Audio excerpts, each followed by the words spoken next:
Hey guys, কেমন আছো তোমরা সবাই? আশা করছি ভালো আছো। তো আশা করছি সবার কিন্তু ক্রিসমাস আর বছরটা মোটামুটি ভালোই গেছে, আমারও কিন্তু ভালোই কেটেছে। তো অনেক দিন পর ভিডিও দিচ্ছি, কারণ লিটারালি সময় হয় না কাজের জন্যই। আর বাড়িতেও যেহেতু কাজ চলছে, দেখো বাড়িতে পিছনে রং টং চলছে সব কিছু, তো ওর জন্য সব অগোছালো হয়ে রয়েছে। দেখো আমার পিছনের দেওয়ালটা, মানে এখানেও হোয়াইট সিমেন্টিং করা আছে, প্রাইমার দেওয়া। দেখো ঘরের অবস্থা সব এলোমেলো হয়ে রয়েছে। যেহেতু বাড়িতে রং হচ্ছে, এখানে সব রঙের কৌটো টৌটোগুলো রাখা, মানে আমাদের রান্নাঘর থেকে শুরু করে ঘর, বাইরে পাঁচিল, দরজা, জানলা সবই মোটামুটি রং হচ্ছে। এইখানে জানলাটা, এই সাইডের জানলা, দরজা, ওই যে আমাদের মেন গেটটা, মানে সব কিছুই প্রায় রং হচ্ছে।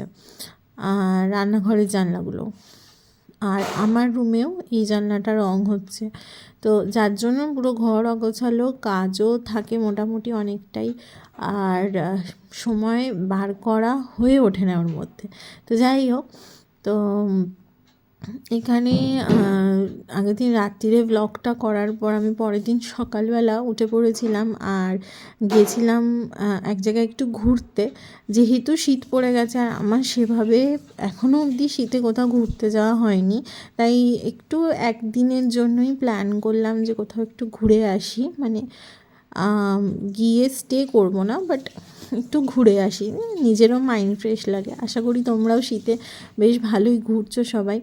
তো এইটাই টাইম, এরপরে আর গরমে ঘোরা হয়েও ওঠে না। তো যাই হোক, যেমন বলা তেমন কাজ, বেরিয়ে পড়েছি ঘুরতে যাব বলে।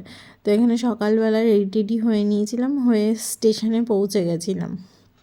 স্টেশনে পৌঁছে মোটামুটি দেখতেই পাচ্ছ কুয়াশা কীরকম ঠান্ডা ছিল। তো তারপরে আমার ট্রেনও চলে এসেছিলো। যাই হোক, তারপর ট্রেনে চেপে নেমে পড়েছিলাম যেখানে যাব বলে, আর টোটো নিয়ে নিয়েছিলাম।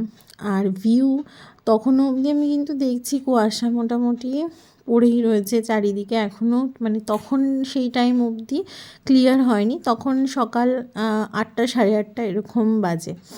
তো যাই হোক, এখানে টোটো করে যাচ্ছিলাম আমার ঘুরতে যাওয়ার গন্তব্যের দিকে আজকে। তো অনেকে আশা করি গেস করতে পারছো। আর বেশ ঠান্ডা ছিল, যার জন্য আমি এখানে এভাবে বসেছিলাম জুবুথুবু হয়ে টোটোর মধ্যে, কারণ খুব ঠান্ডা হাওয়া আসছিল। তো যেখানে আমরা যাচ্ছিলাম সেটা তোমরা জানতেই পারবে, দেখতেই পারবে একটু বাদে, আর বুঝেও যাবে, অনেকে বুঝে গেছো অলরেডি।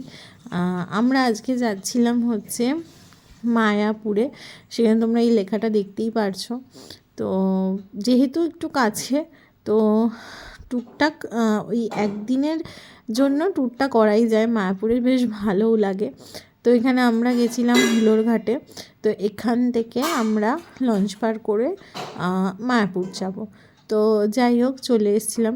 তবে আমি না একটা জিনিস বলবো, যারা মায়াপুর যাচ্ছ তারা না ট্রাই করো এই টোটোর থেকে বেশি অটো প্রেফার করা।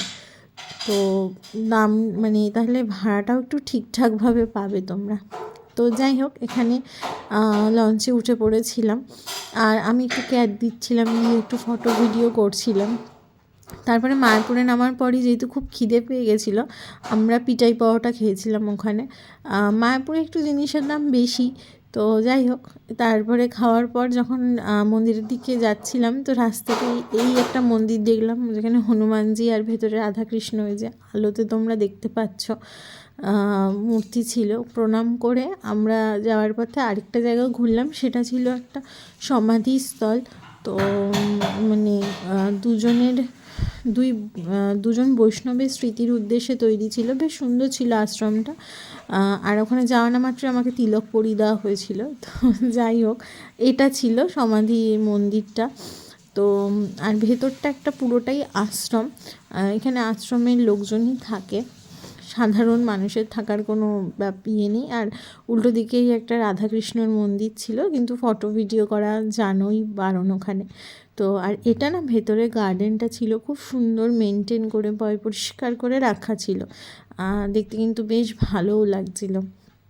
অনেক রকম পাখিও ছিল, তো যাই হোক, বেশ ভালো লেগেছিলো। তারপরে আমরা পৌঁছে গেছিলাম মায়াপুর মেন চন্দ্রোদয় মন্দিরে। তো এইখানে আমরা ঢুকে পড়েছিলাম, আর মন্দিরে ঢুকে একটা জায়গা, বসার জায়গা দেখে একটু বসে আমি বাড়ি থেকে একটু কমলা লেবু নিয়ে গেছিলাম, তো দুজনে মিলে কমলা লেবু খাচ্ছিলাম আর একটু গল্প করছিলাম। তারপরে রওনা দিয়ে দিয়েছিলাম দুজনে মিলে টোটো ধরে একটু গোশালার দিকে। আর গোশালার দিকে অবশ্যই যাওয়ার আগে আমরা মেন মন্দিরেও দর্শন করেছিলাম, কিন্তু তো তোমরা জানো যে মন্দিরে ভিডিও করা বারণ বা ফটো তোলা বারণ, তো সেজন্য সেটা তো দেখানো সম্ভব নয়। তো ওখানে দর্শন করি আমরা গোশালার দিকে গেছিলাম, আর এখানে তো লোক পুরো ভরা ছিল। তো এখানে ষাঁড়, মানে ষাঁড়গুলো শিং এত বড় বড় ছিল, মানে আমার দেখে নিজেরই ভয় লাগছিল। তো সেই তুলনায় গরু মানে গরু একটু কমই ছিল, ষাঁড় বেশিই ছিল। তো এখানে বেশ লোকজন ছিল, অনেকেই লোক, মানে ভিড় ছিল বেশ অনেকেরই। আর এই গরুটাকে দেখো, ওটা শিংটা, মানে মানে ওর শিংটা একেবারে দেখার মতো, সবচেয়ে হাইয়েস্ট শিং মনে হয় ওখানের মধ্যে। তো যাই হোক, আরেকটা ছোট্ট গরুকে আমরা দেখেছিলাম, এই যে দেখো কি কিউট, ও কাউকে পাত্তা দিচ্ছিল না, ওর মতো বিজি ছিল। তো যাই হোক, তারপরে আমরা এখান থেকে চলে গেছিলাম গোবিন্দাসে খাওয়া দাওয়ার জন্য। তো গোবিন্দাসে গিয়ে আমরা বেশি কিছুই সেরকম নিইনি, কারণ টুকটাক অনেক খাবার খাওয়া হয়ে গেছিলো। তো আমরা নিয়েছিলাম হচ্ছে বিষ্ণুভোগ, তোমরা বিরিয়ানিও বলতে পারো এটাকে। তো ওখানে বিষ্ণুভোগই বলে। তো খাওয়া দাওয়া করে ওখান থেকে বেরোনোর পর আমরা একটু চারিদিকটা ঘুরেছিলাম, এই মন্দিরগুলো দর্শন করে নিয়েছিলাম। তারপরে আরও কিছু জিনিস খেয়েছিলাম, সেটার আর ভিডিও আমার করা হয়ে ওঠেনি। আর আমরা বেরিয়েছিলাম প্রায় মানে 2:30 নাগাদ, কিন্তু তখনও মানে ভোগের লাইনে প্রচণ্ড ভিড় ছিল। মানে আমি দেখাচ্ছি তোমাদের, এই দেখো এতটাই ভিড় ছিল, মানে পুরো হলটা ভরা ছিল লাইন দিয়ে। তো যাই হোক, তারপরে ঘুরে টুরে বাড়ি চলে এসেছিলাম। আর অনেক দিন পর ঘুরতে গিয়ে মনটা বেশ ভালোও ছিল, পায়েও ব্যথা ছিল প্রচণ্ড। তো বেশ ভালো লেগেছে, শীতকালে একটু ঘুরতে পিকনিক করতে বেশ ভালোই লাগে, আমারও কিন্তু বেশ ভালো লেগেছে। দেখতেই পাচ্ছ আমি মোটামুটি ফ্রেশ হয়ে জাস্ট এসে কোনো রকমে কম্বলের তলায় বসে পড়েছি, কারণ বীভৎস ঠান্ডা লাগছিল। তো যাই হোক, বেশ ভালো লেগেছে, আশা করছি তোমরাও এনজয় করছো। আর 2026 আসছে বছর তোমাদের সবার খুব ভালো কাটুক, সবাই খুব ভালোভাবে কাজ করো, তোমাদের ফ্যামিলির সবাই খুব ভালো থাকুক, হ্যাপি থাকুক, আমি এটাই উইশ করব। আর অবশ্যই বিলেটেড মেরি ক্রিসমাস সবাইকে। আর আশা করছি আজকের ভিডিওটা তোমাদের ভালো লেগেছে। দেখা হবে নেক্সট ভিডিওতে। টাটা, সবাই খুব ভালো থেকো।